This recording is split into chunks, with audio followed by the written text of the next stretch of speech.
ká ronú ohun gbogbo t'Olúwa ti ṣe fún wa.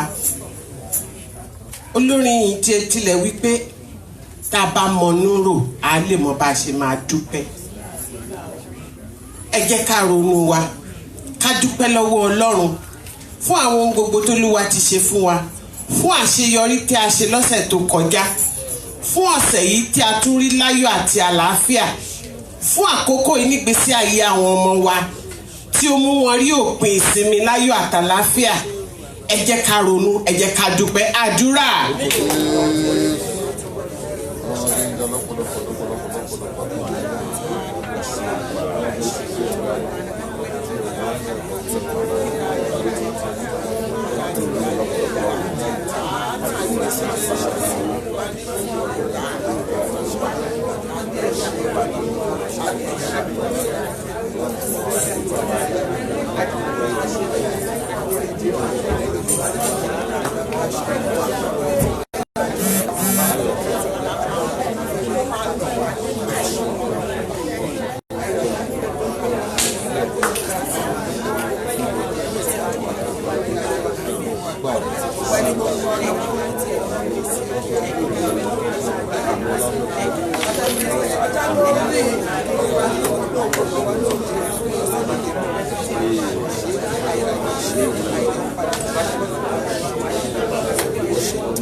Ní orúkọ Jésù Kristi Olúwa wa, ẹ jẹ́ ká tún dúpẹ́ lọ́wọ́ Ọlọ́run lẹ́ẹ̀kan sí fún àwọn oore tó ti ṣe fún wa, fún àwọn ọ̀nà tó ti gbà bá wa lò gẹ́gẹ́ bí Ọlọ́run ayérayé, fún gbogbo ìrìn àjò tí a ti rìn, eléyìí tó kúrú àti eléyìí tó jìn, tí Olúwa ti fún wa ní ojú àánú ìrìn àjò. Ó mú wa lọ láyọ̀, ó mú wa bọ̀ láyọ̀. A gbọ́ ní gbogbo ọ̀nà, níbi tí ìbọn ti jà, níbi tí ìjàmbá mọ́tò ti ṣẹlẹ̀. Ní òwúrọ̀ yìí bójú ṣe mọ́ àwọn mẹ́ta ti kú nínú ìjàmbá mọ́tò. A dúpẹ́ tí Olúwa ń dáàbò bò wá. Ẹ jẹ́ ká dúpẹ́ lọ́wọ́ Ọlọ́run. Àdúrà. Ọlọ́run lẹ́ẹ̀kan sí ajé ń ga lọ́pọ̀lọpọ̀ pé èyí gbé Ọlọ́run fún wa, èyí sí abọ́ wa, èyí sí àwọn náà wa, àwọn ọmọ ní gbogbo ọ̀nà ní gbogbo ààyè, ẹ̀dá kò sọ́kàn, ẹ̀dá kò sọ́kàn aya, ẹ̀dá kò sọ́kàn ọkọ, ẹnikẹ́ni ìsọ̀kàn lọ yìí kò ní kásílẹ̀tì ọwọ́ àtúntò àlòkùn àìsíra ẹ̀kọ́.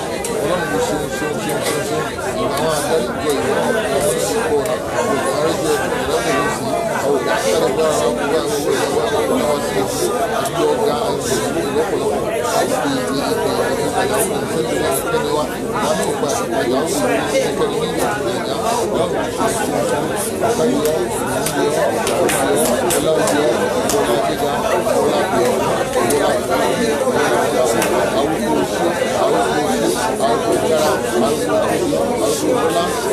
ní orúkọ Jésù Kristi Olúwa wa. Pàápàá ẹ jẹ́ ká dúpẹ́ lọ́wọ́ Ọlọ́run fún àṣeyọrí tí a ṣe ní ìjẹjọ, fún pẹpẹ ẹ̀yìn tí Olúwa mú wa bẹ̀rẹ̀ láyọ̀ àtàlàáfíà. Olúwa gba ìṣàkóso, ohun búburú kò jẹ́ kó ṣẹlẹ̀ sí ẹnikẹ́ni. Ìrìn àjò gbogbo nípa pẹpẹ ìsìn Olúwa mú kó yọrí sí ayọ̀ àti àlàáfíà. Gbogbo ẹlẹ́gbẹ́jẹgbẹ́ kò sí ẹni tí ó kábàámọ̀. Àkókò yìí ẹ jẹ́ ká dúpẹ́ lọ́wọ́ Ọlọ́run.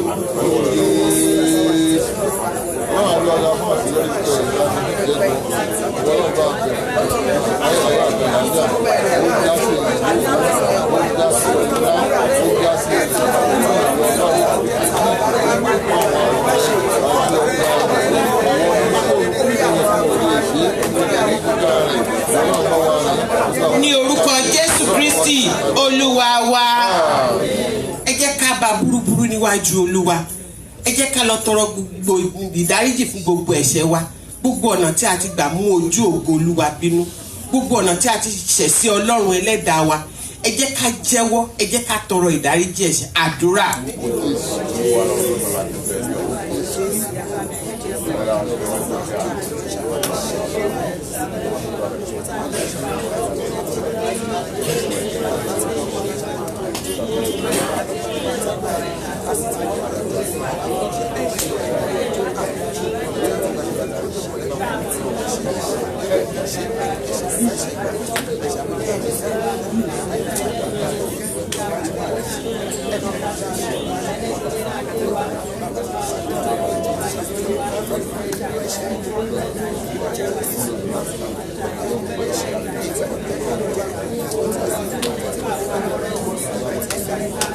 Ní orúkọ Jésù Kristi Olúwa wa. Ẹ jẹ́ ká sọ fún Ọlọ́run pé àwọn ọmọ wa ń bẹ̀rẹ̀ iléèwé nínú ọ̀sẹ̀ tá a ń bọ́ sí.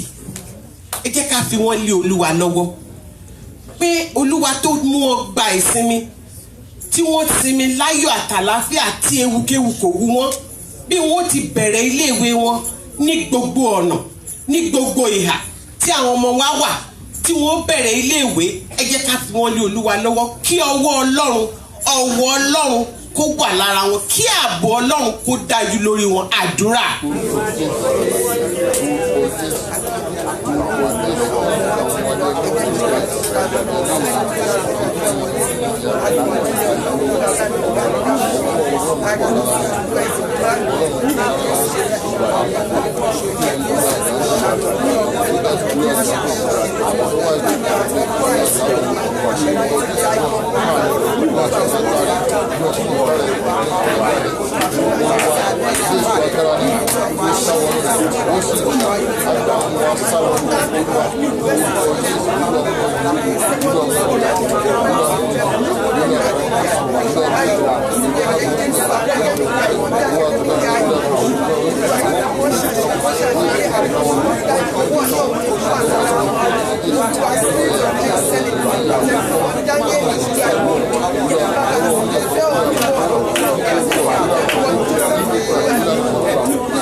Ní orúkọ Jésù Kristi Olúwa wa.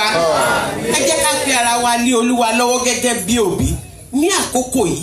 Ohun gbogbo tí a ó ná tí a ó lò fún àwọn ọmọ wọ̀nyí, ohun gbogbo tí a ó fi ṣe òbí lórí wọn, bí kí Olúwa kí ó pèsè ní ọ̀nà àrà ní ọ̀nà ìyanu ká lè ṣe ojúṣe wa lórí wọn àdúrà. Orúkọ Jésù bàbá wa àti Ọlọ́run wa àti àwọn gẹ́gẹ́ bí òbí Ọlọ́run wọn ní Ọlọ́run tí ó ní fún tọ́lá ọ̀gẹ̀ àwọn wọn lórí àwọn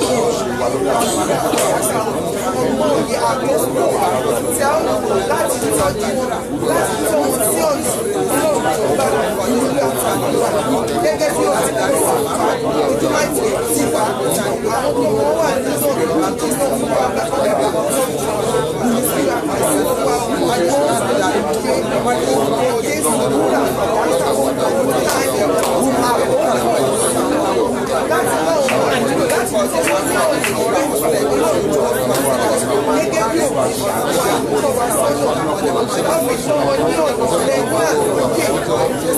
Ní orúkọ Jésù Kristi Olúwa wa.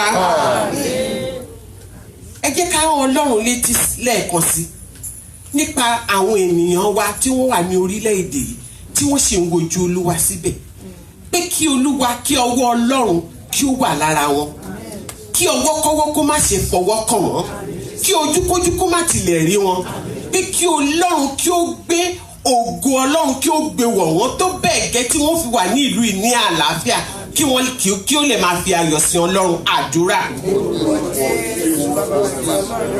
Ọlọ́run bàbá àti àwọn tí àwọn ọmọ ìlú àti Ọlọ́run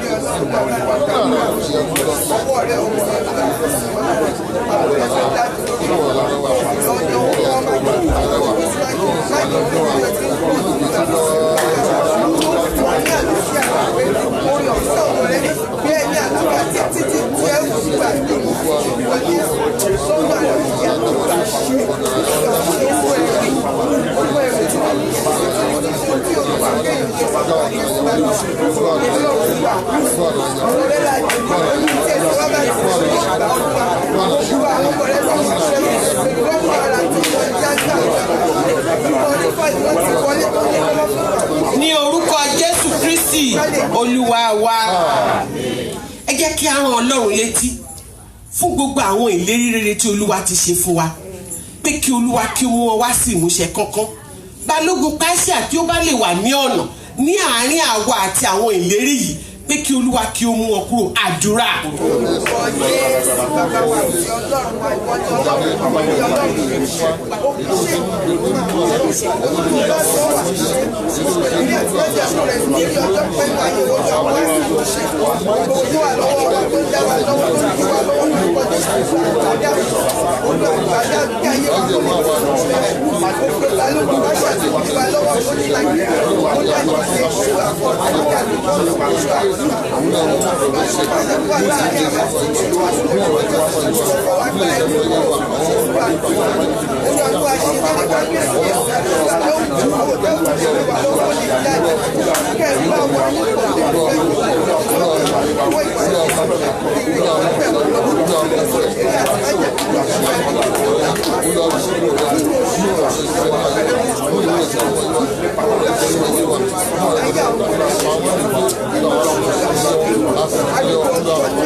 ní orúkọ Jésù Kristi olúwa wa, ẹ jẹ́ ká fi ìsìn ilé olúwa lọ́wọ́ bí a ti bẹ̀rẹ̀.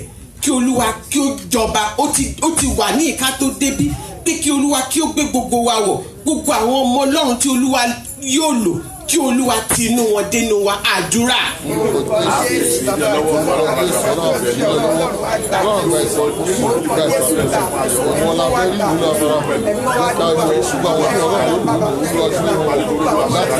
ní orúkọ Jésù Kristi olúwa wa, bàbá wa àti ọlọ́run wa, àpáta ayérayé ibi ìsádi wa, wíwí ni tiwa, àṣẹ ń bẹ lẹ́dọ̀ ẹ̀yin olódùmarè. gbogbo tí a ti bẹ́ ẹ̀yin ọlọ́run sọ ní òwúrọ̀ yìí, olúwa fàṣẹ dáhùn. jẹ́ ká rí pa àdúrà lókè ìsìnkálẹ̀ fọ́pẹ́ àtìyìn fún yín ní orúkọ Jésù Kristi olúwa wa. àmín àmín àmín lórúkọ Jésù. ẹ ké aleluya, ẹ̀yin Jésù lógo. hallelujah, ẹ ké hallelujah. sí olùdásí ẹ̀mí ẹ ké hallelujah.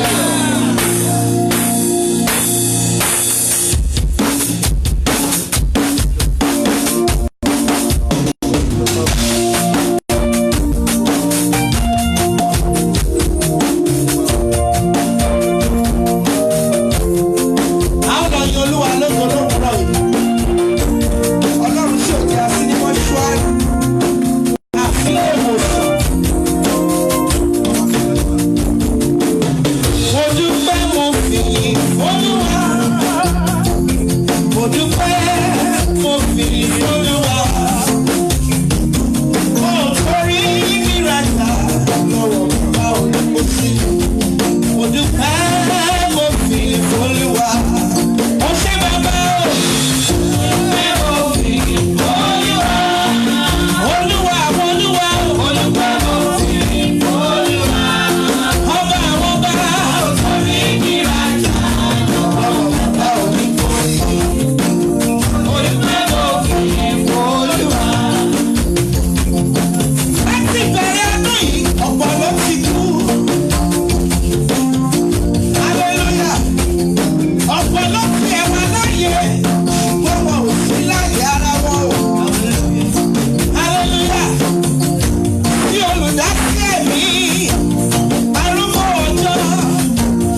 jẹ́ orí bẹ́ẹ̀.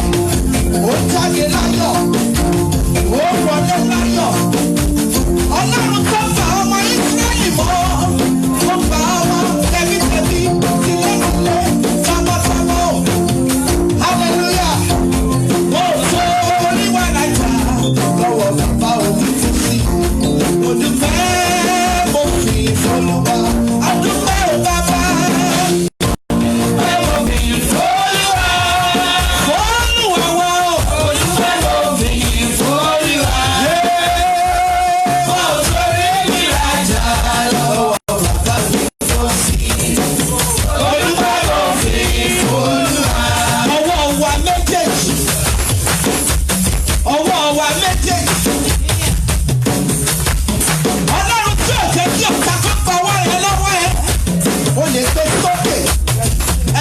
Lọ́wọ́ àwọn tó ní stroke ní tẹ́tẹ̀ máa láti gbé ọwọ́ yẹn tó ń pẹ́ lásán ẹ̀rọ bó ti kì í sì láti gbé. Àwọn kan wọ́n fi ọwọ́ yẹn dúró báyìí wọn ò lè gbé bí wọ́n ti ẹ̀ ń jẹ wọ́n pé díẹ̀.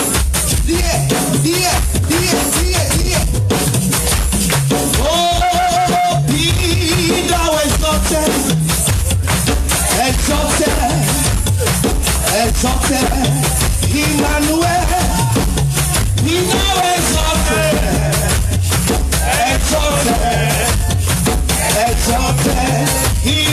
Emmanuel, be thou exalted,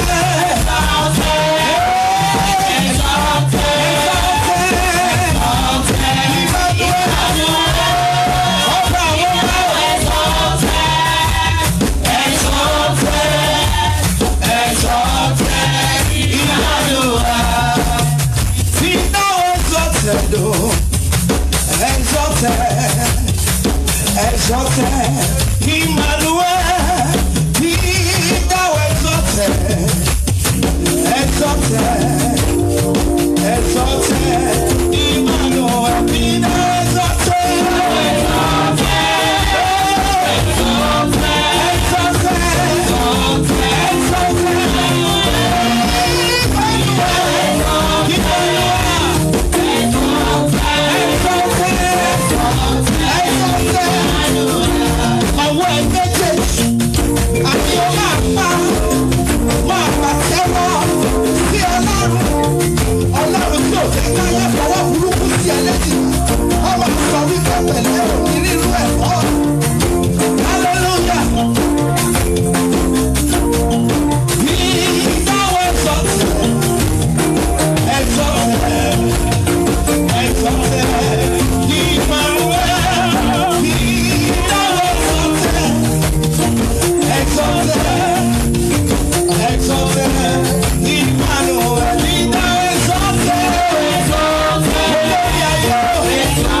tẹ̀síwájú nínú ìjọsìn nígbà táwọn máa kọ hymn 14.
pọ̀ nípa àti agbára ọlọ́run tó dá ogun ayé wa dúró Jehovah Nissi Jehovah Shammah Alpha àti Omega ìbẹ̀rẹ̀ àti òpin ohun gbogbo ẹ wo ohun tí Olúwa ṣe ẹ pè lórúkọ àdídùn ẹ yìn lógo ẹ fọpẹ́ fún nítorí tí ó ṣe ohun ìyanu ògo ni forúkọ rẹ lókè ọ̀run.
àtijọ́ àwa ni ènìyàn rẹ àwa ni ọmọ rẹ àyàn ológo olówùúrọ̀ yìí Olúwa gba ọpẹ́ wa ọba àwọn ọba Olúwa gba yìn wa nínú ìjọsìn Olúwa máa jọba lọ lẹ́yìn ìjọsìn Olúwa máa jọba lọ nínú ayé wa Olúwa máa jọba lọ ní orúkọ Jésù Kristi ní àjọsìn.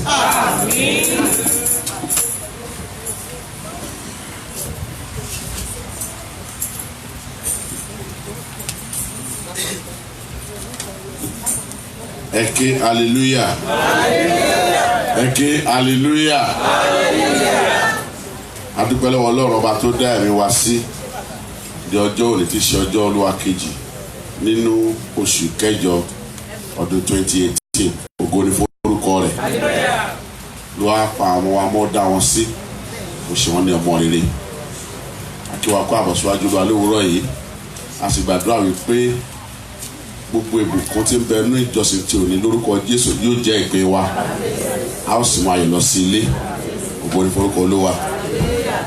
A ṣe ìfilọ̀ ní ọ̀sẹ̀ tí ó kọjá pé àwọn ọmọ wa ń lọ fún ìdíje nínú ẹ̀kọ́ ọ̀rọ̀ Ọlọ́run pẹ̀lú àwọn ọmọ àwọn ìjọ Ọlọ́run onígbàgbọ́ tó wà ní àdúgbò wa yìí. Wọ́n sì lọ wọ́n bọ́ láyọ̀ àtàlàáfíà. Olúwa sì fi ògo dé wọn lé adé. Wọ́n gba ife ẹ̀yẹ wálé. A fẹ́ kí gbogbo wọn máa bọ̀ wájú nísìnyí àti pápá nílò àwọn tó kópa kí wọ́n máa bọ̀ wájú láti gbàdúrà fún wọn fún tí Olúwa ṣe. Mélòó ni wọ́n ròyìn nínú oore Jésù ṣe. Rárá ẹ gbọ́ mi. Mélòó ni wọ́n ròyìn nínú oore Jésù ṣe. Mélòó ni wọ́n ròyìn nínú oore Jésù ṣe. Oore rẹ̀ máa pọ̀ ojú yanrìn òkun lọ. Mélòó ni wọ́n ròyìn àfi kí n ṣá máa dúpẹ́. Oore rẹ̀ máa pọ̀ ojú yanrìn òkun lọ. Mélòó ni wọ́n ròyìn àfi kí n ṣá máa dúpẹ́. Ìrẹ́ ń kọ́ mélòó ni wọ́n ròyìn nínú oore Jésù ṣe. Mélòó ni wọ́n ròyìn nínú oore Jésù ṣe. Oore rẹ̀ máa pọ̀ ojú yanrìn òkun lọ. Mélòó ni wọ́n ròyìn àfi kí n ṣá máa dúpẹ́. Oore rẹ̀ máa pọ̀ ojú yanrìn òkun lọ. Mélòó ni wọ́n ròyìn àfi kí n ṣá máa dúpẹ́. Ẹ kí hallelujah. À ń fi tọ̀wọ̀tọ̀wọ̀ pé àwọn bàbá wa láti wá gbàdúrà fún àwọn ọmọ wọ̀nyí. À ń sì sọ ohun tí wọ́n ṣe fún wa tí a lè dúpẹ́ lọ́wọ́ Ọlọ́run fún Olúwa ṣe. Ògo ni fún orúkọ Olúwa. Hallelujah. Ẹni tó ṣíwájú wọn lọ́rùn ló máa sọ ohun tí wọ́n ṣe èmi ò bá wọn lọ. Gbàdúrà fún wọn. Praise the Lord. It was fun. Ó dẹ̀ wà challenging. Màá dúpẹ́ lọ́wọ́ Ọlọ́run. Ọjọ́ Friday tá a ṣe practice, I was like, I'm contemplating maybe I can máa lọ mọ́ because some of them were losing hope. So ọjọ́ Saturday, àwọn kan tẹ̀ wá wá that very day. But we thank God. The competition, it was from 4 years to 19 years. Wow. So for painting, poetry, Bible sword, we did like 5 of it.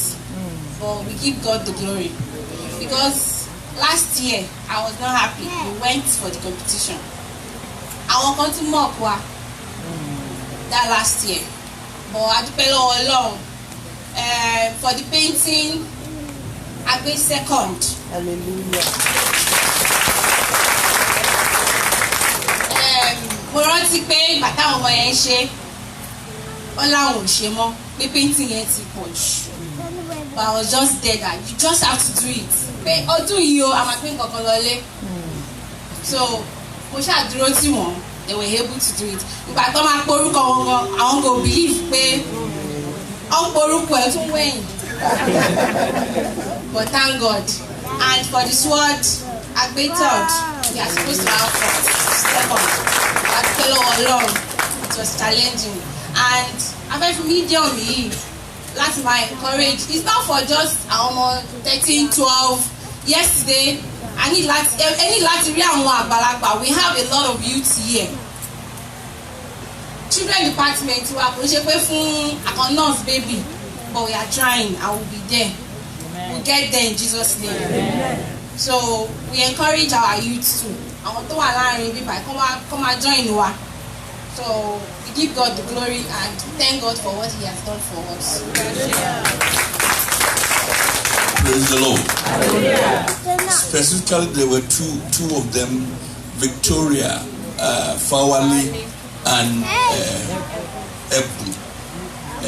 They represented them, but since it's a teamwork, the trophy is for all of them. Amen. Please let's rise to our feet as we pray for them. And I want to say this to the young ones, to the youth. No one outgrows the knowledge of the Word of God. The Bible said, my son, listen to your father's instruction. Instruction. If you want to fly, you take instruction. I was not happy when I saw some of them, while they were practicing, they were busy using their phone, texting.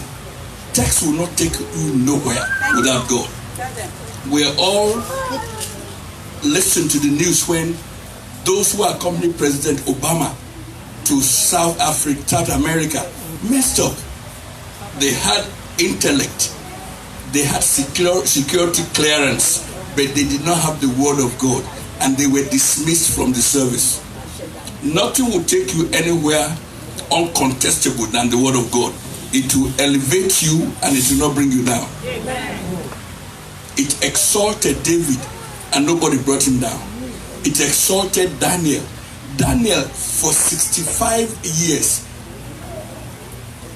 kingdom changed. They could not change Daniel because he had what was beyond the strength of the king. The Bible said by wisdom, kings reign. Ọgbọ́n làwọn ọba fi ń jọba. Ẹni tó bá lọ́gbọ́n lọ́ba ń lò. Wọ́n change ọba ní ilẹ̀ Babylon, wọ́n dey change Daniel to ọgbọ́n ẹ̀. That's why we're challenging you. Instruction. And I want to challenge the students, the teachers. No more television. Let us go through the book of John from the beginning to the end. I remember I called Shefumi and Jamil sometimes ago and I told them, go and learn the Bible from Genesis to Revelation. In Genesis, there is a portion in Genesis that tells you who Jesus is. All throughout the Bible, there's a verse in each of the books of the Bible that reveals Jesus Christ. I made a photocopy of them and I gave it to them. And I'm challenging you, Shefumi, you are going to do it. You are going to do it. Get somebody to join you. You are going to peer. And I want to appeal to the teachers, please, as soon as they get into their class, no one should use his phone. If you see anybody use his phone, seize the phone, tell the parent, I asked you to seize it. For 1 month, they are not going to use the phone. There is no benefit in it. We want to raise tomorrow's leaders today. We want to make you great. I have failed in my responsibility as a pastor if any one of you does not come great. And I cannot afford to fail. No. I did it in the past in Nigeria. Through the word of God, we raise great men and women.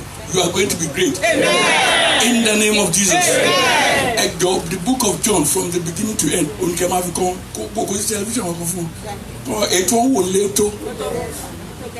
Curriculum Tamalo,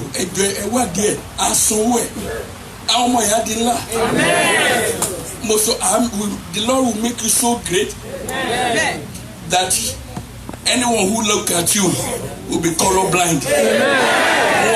One discriminate below a warning to make any. So, even the Nigeria color Heathrow Airport. So, the Kojambe Koni in your Koja.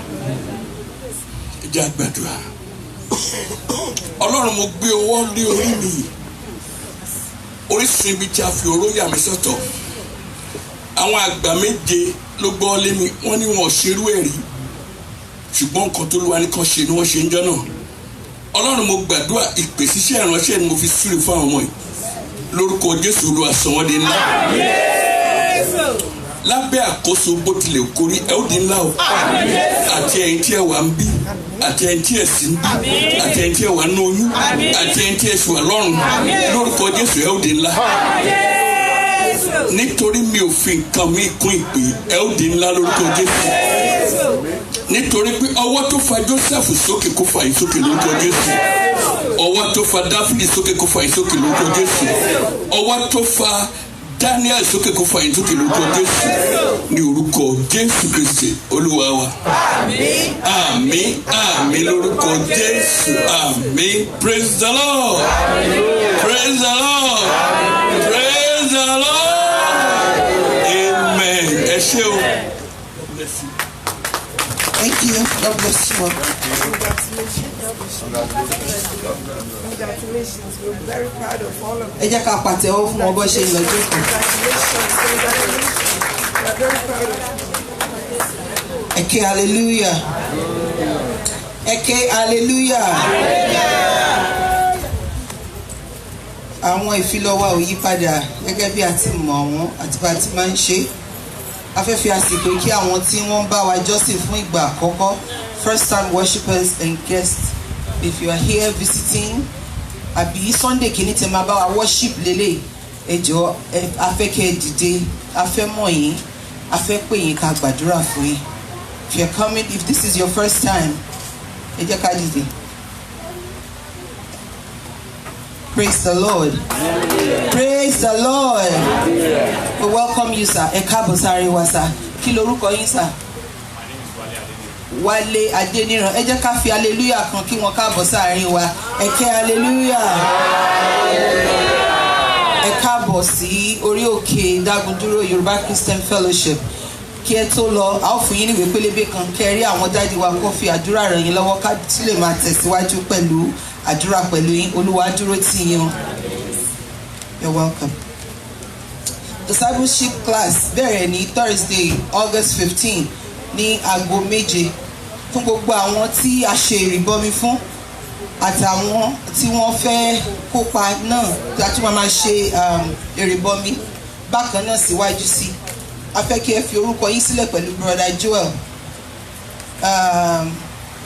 Ọlọ́run á ràn wá lọ́wọ́ lórúkọ Jésù Kristi, kò ní rẹ̀ wá lórúkọ Jésù Kristi.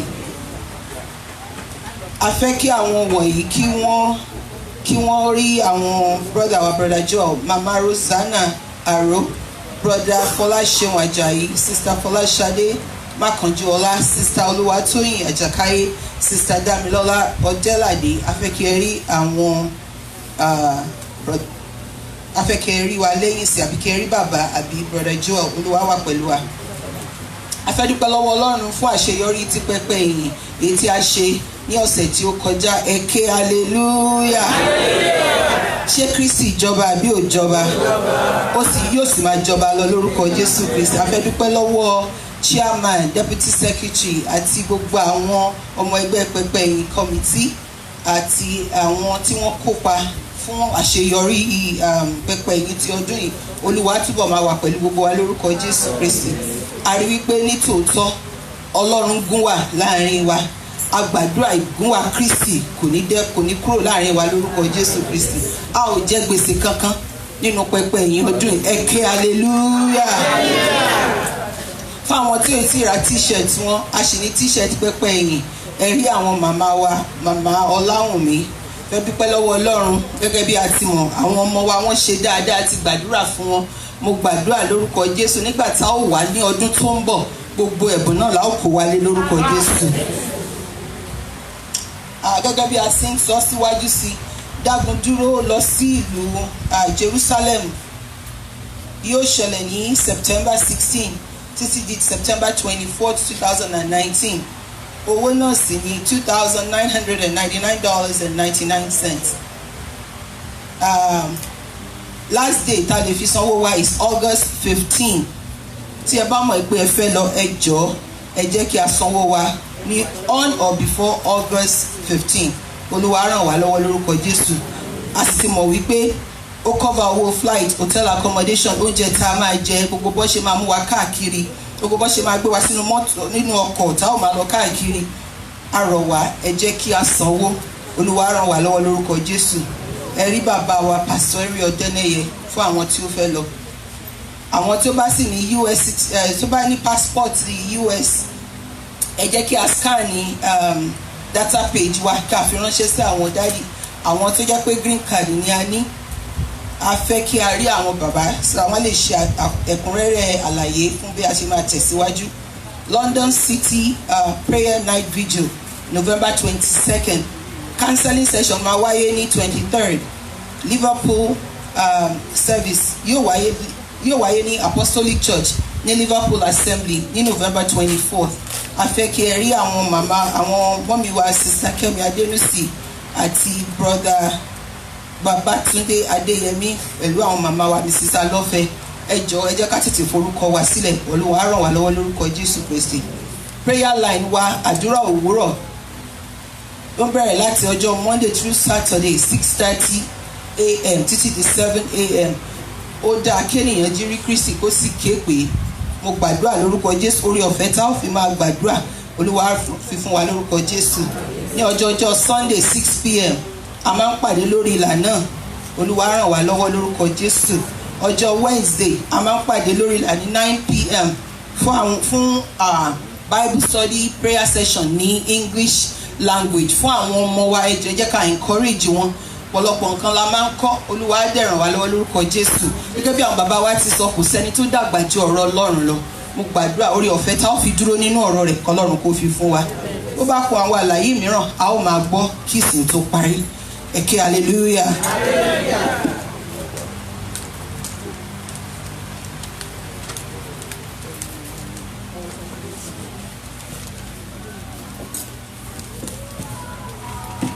Ẹ ké hallelujah. Ẹ ké hallelujah.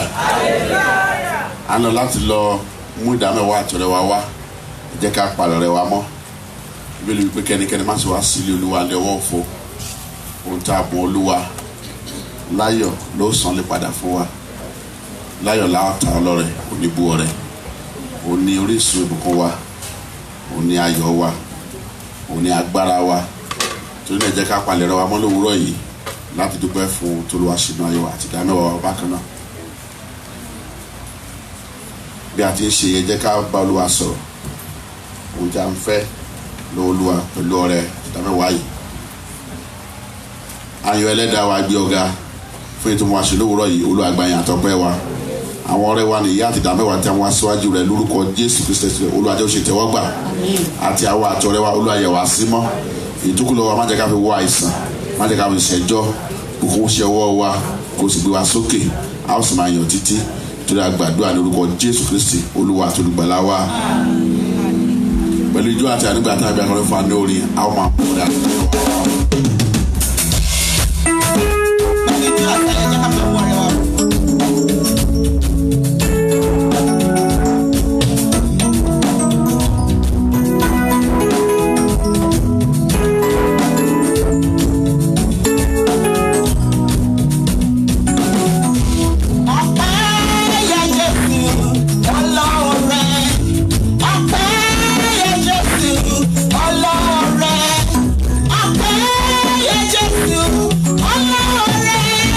Bàbá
kí hallelujah. Ọ̀sẹ̀ yìí ló yẹ ká mú ọrẹ pápá ìrere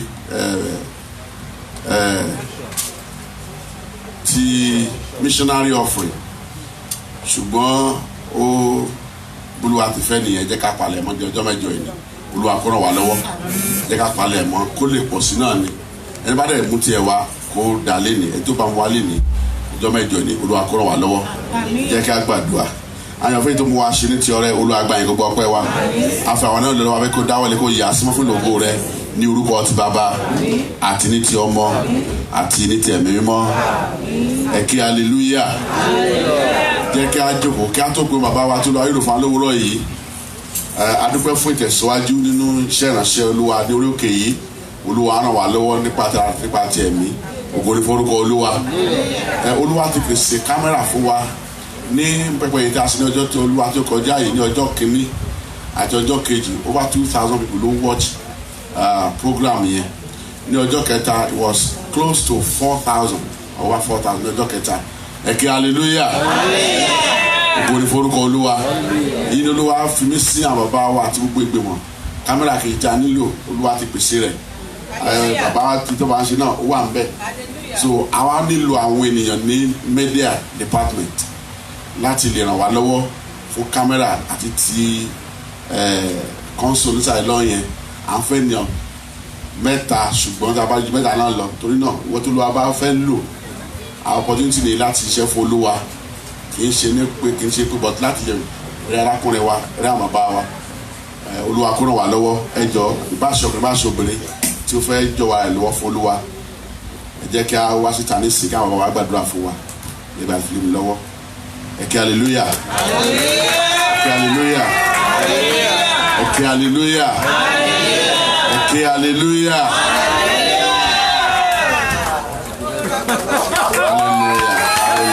Hallelujah, hallelujah. Here I am. Send me anywhere for you.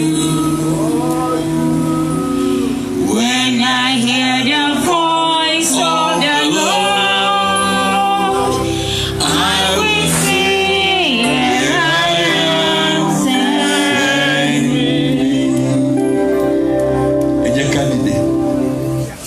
Brother Ojikutu ìyàwó ẹ̀ wà ń bẹ̀ tẹ́lẹ̀ òun ló gbéṣẹ́ lé ìyàwó ẹ̀ lọ tó jẹ́ kó ráàyè ó wá jáde ó replace ìyàwó ẹ̀ ààyè ọlá Ọlọ́run ní ṣòfò nínú ilé ẹ jẹ́ ká gbàdúrà Ọlọ́run alágbára bàbá wa tí ń bẹ ní ọ̀run bọ́lọ́run ṣe tóbi tó ó máa ń ṣàìní nítorí kì í fipá mú yàn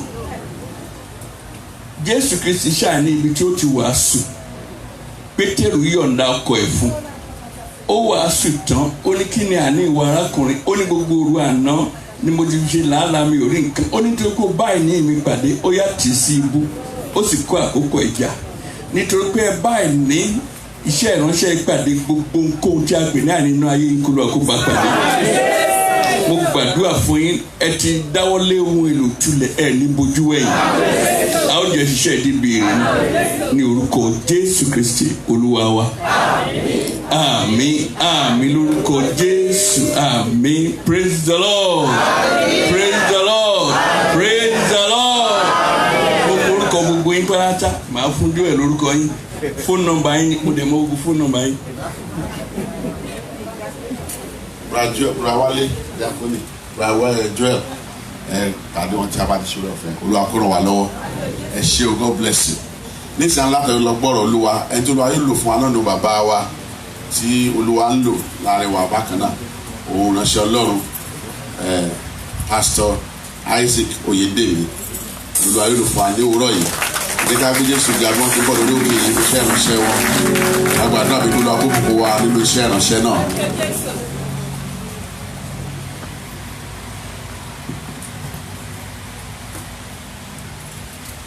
Hallelujah. Hallelujah.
ńlá fún ọ̀rọ̀ rẹ láàárọ̀ rẹ ṣáájú ọ̀rọ̀ náà kò gbẹ̀yìn ọ̀rọ̀ náà jẹ́ kí ògo rẹ kó di mímọ́ Jésù Olúwa wa pàtẹ́wọ́ ńlá fún Jésù.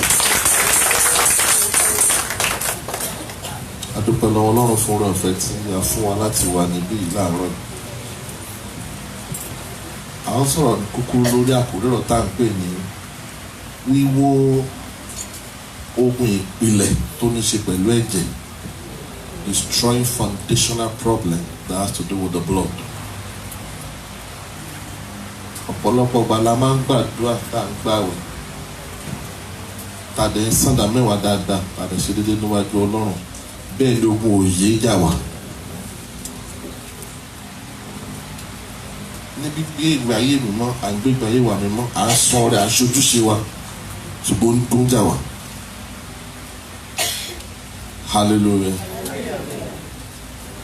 Ìwé Psalm orí 11 ẹsẹ̀ 3. Psalm chapter 11 verse 3. Bí ìpìlẹ̀ bá bàjẹ́, kí ni olódodo yóò ṣe? Olódodo gbàdúrà. Dá ẹni tó wà lẹ́gbẹ̀ẹ́ náà kó olódodo yóò ṣe kí ni? Hallelujah. A fẹ́ wọ àwọn àpẹẹrẹ èèyàn méjì kan tí ogun ẹ̀jẹ̀ ó jà wọ́n nínú Bíbélì. Kò ní ṣe pẹ̀lú ọjọ́ orí. Ó lè ja iṣẹ́ ìránṣẹ́, ó lè ja àlùfáà. A máa gbàdúrà fáwọn èèyàn, wọ́n máa ṣe rere, òun ò dẹ̀ ní ṣe rere. Àwọn àpẹẹrẹ kan wà tí ẹ̀ ń fún ọ̀pọ̀ ogun ẹ̀jẹ̀ ń jà yẹn. Ó ní pé nígbà tí ìṣòro rẹ fẹ́ sọ wòlíì di èké, ó yẹ kó kíyèsí pé nǹkan ṣẹlẹ̀. Wọ́n ti gbàdúrà ọ̀pọ̀lọpọ̀ àdúrà, ọ̀pọ̀lọpọ̀ ìṣòro, síbẹ̀ ogun yẹn sì wà níbẹ̀. Àpẹẹrẹ àkọ́kọ́ nìyẹn. Àpẹẹrẹ ni pé àpẹẹrẹ kejì ni pé ó máa ń jẹ́ kéèyàn pẹ́ ní kòríta mo fẹ́ ṣe rere mi ò rí rere ṣe. Táwọn yẹn bá ń fi ọdún kan ṣe, ẹni tó pin ìbánjà lè lo 30 ọdún láì tí ì rí ṣe. Bí tó wá tún burú sí kì í jẹ́ kéèyàn kà nǹkan kún gbìyànjú ọ̀pọ̀jọ́ ti lọ. Ọkùnrin kan wà nílùú yìí, Ọlọ́run mọ iye àwọn èèyàn tó ti pàṣẹ wọ ìlú yìí. Títí tí mo ṣe ń sọ̀rọ̀ yìí, ìyàwó ti dìyàwó níyàwó ilé, ọmọ ti dọmọ lọ́mọ nílé. Sìgá ni ọtí pátì nù, ọjọ́ dẹ̀ ń lọ. Ọlọ́run á ràn wá lọ́wọ́. Oní Jésù á ràn wá lọ́wọ́. Ogun yẹn a máa sọ iṣẹ́, a máa sọ iṣẹ́ di ìṣẹ́ mọ́yàn lọ. A máa ṣe kò dẹ̀ ní yọ. Ogun ẹ̀jẹ̀. Pàápàá jùlọ tó bá yẹ pé ẹni tó gbé wa jáde kó nínú ẹ̀jẹ̀ tó tàjẹ̀ sí wa lójú ló bá dé olórí ogun ayé wa. Ẹni tó jẹ́ pé èmi mo ní nǹkan mi ló wá da ọjọ́ wa láàmú. A rí àpẹẹrẹ nìyí nínú ìwé Genesis 27. Genesis 27. Ìtàn yẹn dùn gan, fẹ́ ká farabalẹ̀ ká from verse 1 to 33. Genesis 27. Ó sì ṣe, Ísákì gbó tí ojú rẹ̀ ń ṣe bàìbàì tó bẹ́ẹ̀ tí kò lè ríran. Ó pe Ísáù ọmọ rẹ̀ àkọ́bí, ó sì wí fún un pé ọmọ mi. Òun sì dá lóhùn pé èmi nìyí. Ó sì wí pé wò ó ná, èmi di arúgbó, èmi kò sì mọ ọjọ́ ikú mi. Ǹjẹ́ nísinsìnyí èmi bẹ̀ ọ́, mú ohun ọdẹ rẹ, àpò rẹ àti ọrùn rẹ, kí o sì jáde lọ ìgbẹ́ kí o sì. Ọkùnrin tá a pè ní Sáù ó jẹ́ ẹni tó lórí ọ̀fẹ́ àti súnmọ́ abẹ́ pẹ́kípẹ́kí. Ó mọ tí bàbá yẹn fẹ́. Arákùnrin kò ṣe máa ṣe fún bàbá ẹ̀. Àìkà ìmọ̀ ìgbà ló máa ń lọ ní ògbẹ́ láti lọ wá ẹran tó dùn wá fún bàbá ẹ̀. À ń làágùn, à ń ṣiṣẹ́ lọ láti tẹ abẹ́ ẹ̀ lọ́rùn. Àwọn kókó wà tí wọ́n jẹ́ ká ṣiṣẹ́ ṣùgbọ́n wọ́n jẹ́ ká rere kójọ. Ṣàwọn á jẹ́ ká wo Amẹ́ríkà bọ̀ kò ní sí testimony. Wọ́n á jẹ́ ká lọ sí ìpéjọpọ̀ àdúrà látàrí pàdúrà tiwa nìkan ni ò gbà. Ìkòríta tí bàbá yìí dé tá à ń pè ní Sáà, ó yẹ kó ti jẹun, kó jẹun iṣẹ́ tó ti ṣe fún bàbá ẹ̀. Bàbá mọ̀ pé lè ti ṣiṣẹ́ sí mi. Ìkòríta àti gbọ́ èrè ogun ẹ̀jẹ̀ dìde sí arákùnrin.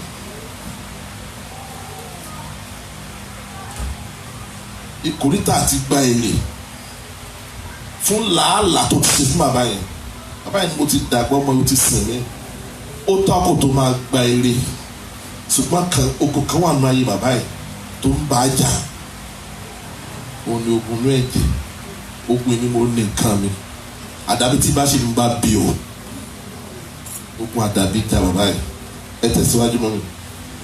kí o sì pa ẹran ìgbẹ́ fún mi wá kí o sì sè ẹran àdídùn fún mi bí irú èyí tí mo fẹ́ kí o sì gbé tọ̀ mí wá kí èmi kí o jẹ kí ọkàn mi kí o súre fún ọ kí èmi kí o tó kú. Rèbékà sì gbọ́ nígbà tí Ísákì wí fún un. Rèbékà sì gbọ́ àwọn ọ̀tá ẹ̀ tó ti gbọ́ eré yẹn tán fẹ́ yọ Ọlọ́run á pa wọ́n lẹ́nu mọ́ lónìí. Dáàdi àti mọ́mì kò ní ṣe pẹ̀lú bóyá o born again àbò born again. Rèbékà ti kíni ó ṣe jẹ́ kòríta Rèbékà láti gbọ́.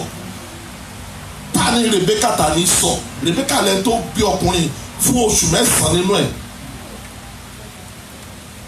Mọ́mì àlòrán àjẹ́ bó fi wáyé ìtẹ́wọ́ lọ́rùn wò lè ní tẹ́lọ́rùn òun ló bí tánú yẹ kí inú ẹdùn kan fẹ́ sọmọ mi lórí ẹlẹ́mi àti tó bá márì ìyá mi àti tó bá márì kò ní tọ́jú mi mọ́ abiyamọ ó wá dé lọ́rùn òjò orílẹ̀ ọkọ pé lọ́rùn adájọ́ láàárọ̀ yìí ẹ tẹ̀síwájú mà. Rèbékà sì gbọ́ nígbà tí Ísákì wí fún Ísọ̀ ọmọ rẹ̀ Ísọ̀ sì lọ sí ìgbẹ́ lọ ń ṣọdẹ láti pa ẹran ìgbẹ́ wá. Rèbékà sì wí fún Jákọ́bù ọmọ rẹ̀ pé wò ó mo gbọ́ bàbá rẹ wí fún Ísọ̀ arákùnrin rẹ pé mú ẹran ìgbẹ́ fún mi wá kí o sì ṣe ẹran àdídùn fún mi kémi kí o jẹ kémi kí o súre fún ọ níwájú Olúwa ṣáájú ikú mi. Ǹjẹ́ nísinsìnyí ọmọ mi gbọ́ ohùn mi gẹ́gẹ́ bí èmi ó ti pàṣẹ fún ọ lọ nísinsìnyí sínú agbo ẹran kí o sì mú ọmọ ewúrẹ́ 2 dáradára fún mi wá láti ibẹ̀ wá èmi ó sì sè wọ́n ní ẹran àdídùn fún bàbá rẹ bí irú èyí tí ó fẹ́ ìwọ ó sì gbé tọ̀ bàbá rẹ lọ kí ó lè jẹ kí ó lè súre fún ọ kí òun tó kú. ẹ̀gbọ́n tí Jákọ́bù sọ fún ìyá rẹ̀ ó yá. Jákọ́bù sì wí fún Rèbékà ìyá rẹ̀ pé kíyèsí ènìyàn onírun ni Ísọ̀ arákùnrin mi alára ọ̀bọ̀rọ̀ sì ni èmi bóyá bàbá mi yóò fọwọ́ bà mí èmi ó sì dàbí ẹlẹ́tàn fún un èmi ó sì mú ègún wá sí orí mi kì yóò ṣe ìbùkún. Ìyá rẹ̀ sì wí fún un pé lórí mi ni kí ègún rẹ̀ wá. ẹjọ́ lórí kíni náà ẹ jókòó láti gba ògo ẹnìkan fún ẹnìkejì ó tó fi rẹ̀ èrè gbogbo ẹ tó fi rẹ̀ èrè lórí ayé mi àti lọ́rùn apá wọn lẹ́nu mọ́ lórúkọ ohun tá à ń sọ̀rọ̀ lé lórí ni ogun ẹ̀jẹ̀ fún ọ̀pọ̀lọpọ̀ àwọn ìyá wa ń gbà kan tó wò ní Jésù a máa ṣe gẹ̀ẹ́nú wa dá ọmọ àlè ni ẹ ọ̀rọ̀ yẹn ò lọ lásán wọ́n sì ti lè máa ń tòrọ ọmọ àlè ní òtí dìde kó tó wá kíyèsí wọn náà bẹ̀rẹ̀ sí bí ibi ọmọ àlè ìbàjẹ́ tọmọ mi kò ní àánú ìyá ẹ̀ lójú ẹ máa wò pé ṣé ìyá ẹ̀ tún lò bí ọmọ ẹ̀ lóòótọ́ ó dàrin àjò Ísọ̀ ó dàrin àjò yẹn rú kò kíyèsí jọ tó ń ro kò kíyèsí jọ tó ń rọbí ìpinnu ẹni pé Ísọ̀ gbọ́dọ̀ jẹ́ èèyàn Jákọ́bù ló gbọ́dọ̀ jẹ́ èèyàn ó gba ògo ìkan ó fún ẹnì kejì ẹni tó wá lògo wá gbélé ayé láì lógo wọn náà kíyèsí rẹ̀ gẹ́gẹ́ bí àwọn ìyá wa tó wà nílá ẹ jẹ́ ká kíyèsí ọ̀rọ̀ ọmọ tí sọ́sọ́ mọ̀ mi nígbà kan tó ń dá ogun ja ọmọ yẹn a lè rìvásẹ̀ padà bàtà àti ikú tá a ṣe wà láàyè ọ̀rọ̀ wo láti sọ nínú ìbínú sínú ayé àwọn ọmọ wọ̀nyẹn wọ́n á ti dogun lẹ́nu gbọ́gbọ́n òrìlé gbé torí ọ̀rọ̀ tó sọ ọ̀rọ̀ tó kíyèsí nígbà tó sọ ó ní jẹ́ kí ègún yẹn kó wá sí orí wọn kí Jákọ́bù ṣáà ti méjì ẹ̀ ogun ẹ̀jẹ̀ ogun ni mo ní nǹkan mi ó bọ̀ lọ́wọ́ ní ọlọ́mọ bàbá náà ló parí ẹ̀ ọ̀dọ̀ mi lẹ́ padà gbé wá tí wọ́n jọ́ náà ni hallelujah ẹ jẹ́ ká tẹ̀síwájú. ọmọ mi ṣàgbọ́ ohùn mi kí o sì lọ mú fún mi wá. Ó sì lọ ó mú wọn ó sì fà wọ́n tọ̀ ìyá rẹ̀ wá. Ìyá rẹ̀ sì ṣe ẹran àdídùn bí irú èyí tí bàbá rẹ̀ fẹ́. Rèbékà sì mú aṣọ Ísáù ọmọ rẹ̀ ẹ̀gbọ́n tí ó wà lọ́dọ̀ rẹ̀ ní ilé, ó sì fi wọ́n wọ Jákọ́bù ọmọ rẹ̀ àbúrò.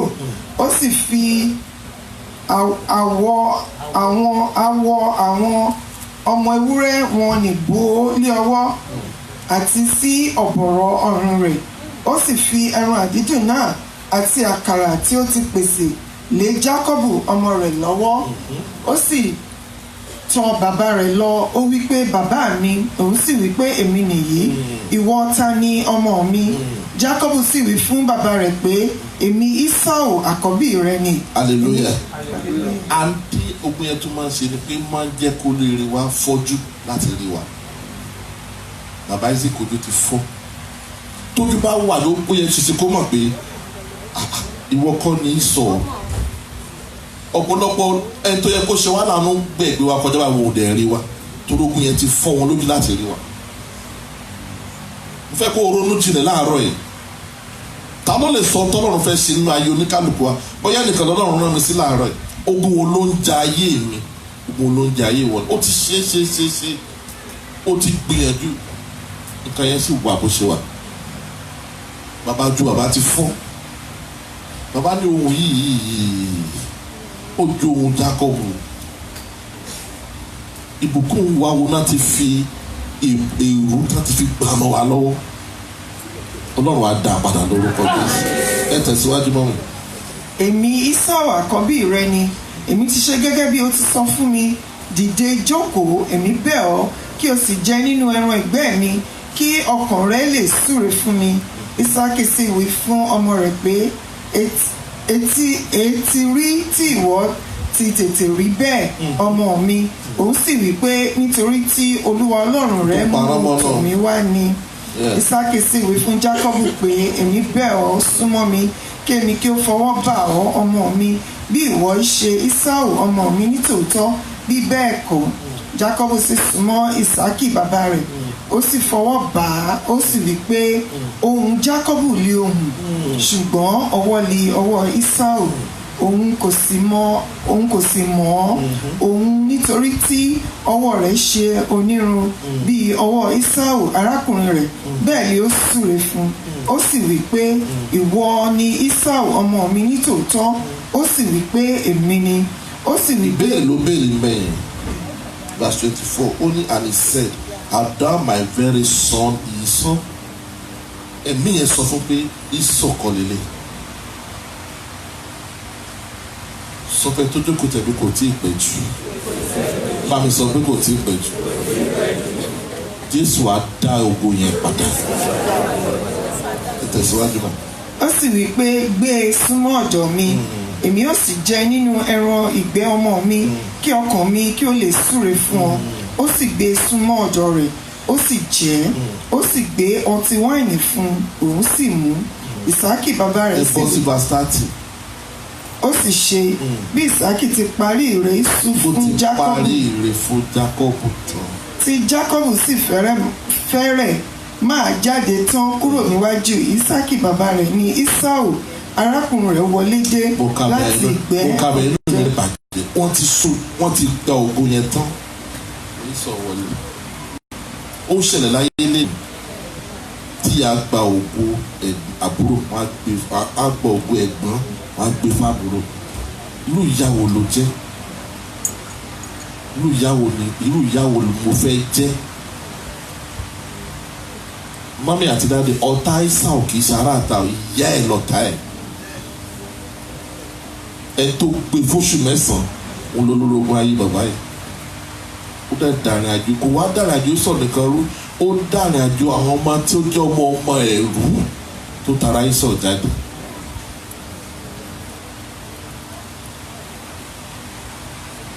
ogun yẹn a máa sọ ẹni tó mọ̀ ṣe di aláìmọ̀ ṣe, ẹni tó mọ̀ ṣe àsọdọ̀ aláìmọ̀ ṣe. Ogun yẹn a máa sọ alágbára di ọ̀lẹ. Wọ́n lòun ló dẹ̀ kọ́ wá kíláàsì, àwọn yòókù adé pass òun adé fail. Jẹ́ ká wà pẹ̀lẹ́ lẹ́ẹ̀kejì. 1 Chronicles chapter 4.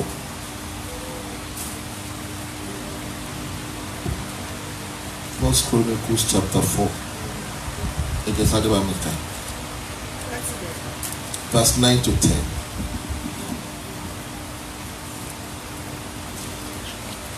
Jábésì sì ṣe ọlọ́lá ju àwọn arákùnrin rẹ̀ lọ. Ìyá rẹ̀ sì pe orúkọ rẹ̀ ní Jábésì wípé nítorí tí mo bí i pẹ̀lú ìbànújẹ́. Jábésì sì ké pe Ọlọ́run Ísírẹ́lì wípé ìwọ ìbá jẹ́ bùkún mi ní tòótọ́, kí o sì sọ agbègbè mi di ńlá, kí ọwọ́ rẹ kí ó wà pẹ̀lú mi, àti kí ìwọ kí ó má sì jẹ́ kí èmi rí ibi. Ìpè Jábésì ìyá ẹ̀ ló yí padà. Wọ́n mi ẹ jókòó. Ọ̀tọ̀ ní tọkùnrin ẹ gbé wáyé.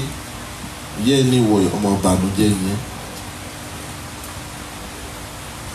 Fẹ́ parí ọ̀rọ̀ yìí. Ìrẹsì Ọlọ́run kan fẹ́ arábìnrin yìí Nàìjíríà. Ìyàwó wọn kóra wọn lọ kóòtù. Ìjọ tó wọn àjọ kéèsì gbogbo wọn máa pàdé kọ́ gbogbo ẹbí. Ìyàwó pásítọ̀ bá múra bí eégún, ó kú gbogbo ẹ̀ ni. Ìyá ìyàwó ní ọmọ igi ní ó tọrọ owó igi láti tọrọ ẹ̀. Nígbà tójú ọmọ pọ́n ìyá ẹ̀ wọ́n lọ sí ìrókò láti lọ wá ọmọ tó ń gbà lábẹ́ ìrókò lárábìnrin òun ìránṣẹ́ Ọlọ́run fẹ́. Jábésì wálé ayé jẹ́jẹ́, ta ló mọ tó ṣẹlẹ̀ kí ìyá tó fọhùn pé ìbànújẹ́ là á máa pè ọ́, ẹ tó bí ọmọ ló tún bá yé ọmọ yẹn ni. Bẹ́ẹ̀ kò dé lórí ẹsẹ̀ rẹ̀ jágbàdúrà.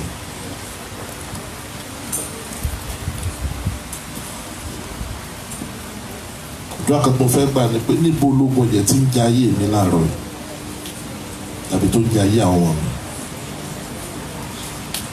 Ta ló fọhùn sí mi níjọ́ tán bí mi? Níjọ́ tán ti bí mi láti yà mí ya bí bó ni bí ṣe ń tẹ̀lé ayé mi. Lọ́run gbà mí sọ́dàdúrà lórúkọ Jésù.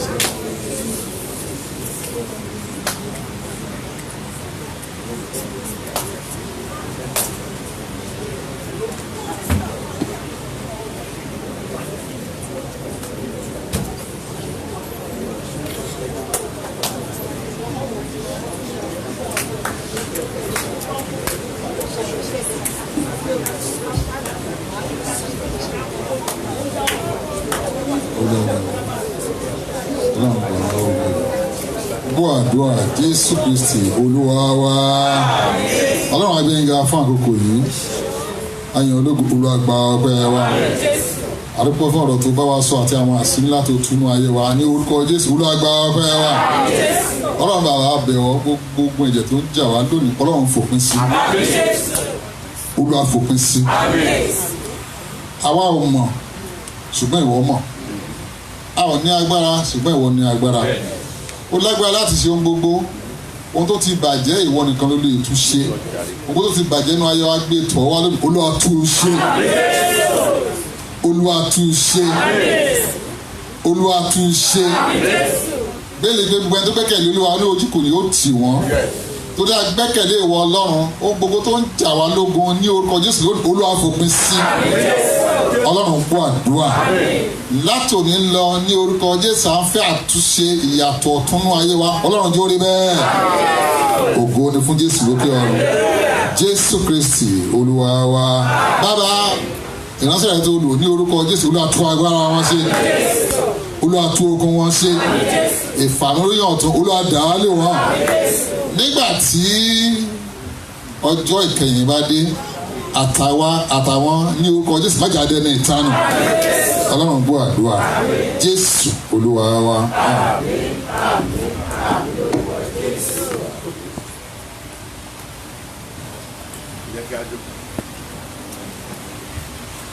Ẹ kí hallelujah. Ẹ kí hallelujah. Lórúkọ Jésù gbogbo ẹ̀jẹ̀ Olúwa yóò wá sí òkú ayé wa. A ó lọ síbi ògo lórúkọ Jésù. adúpẹ́ lọ́wọ́ Ọlọ́run fún ètò máa ṣe lówùúrọ̀ yìí ògo ni forúkọ Olúwa. A mú ìsìn wá sí ìdánidúró nígbà tí a kọ lórí ìyìnrere.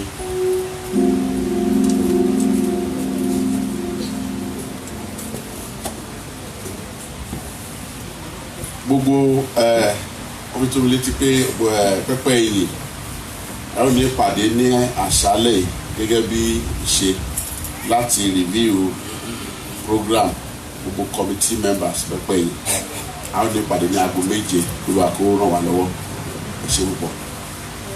Fi ìbùkún rẹ̀ tú wa ká, fi ayọ̀ kún ọkàn wa, kúlúkúlùkù mọ̀fẹ́ rẹ̀ káláyọ̀ ní oore rẹ̀ tù wá lára la aginjù ayé já.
Olùṣọ́àgùntàn Adénáyè láti súre fún wa pẹ̀lú oore ọ̀fẹ́ Ọlọ́run.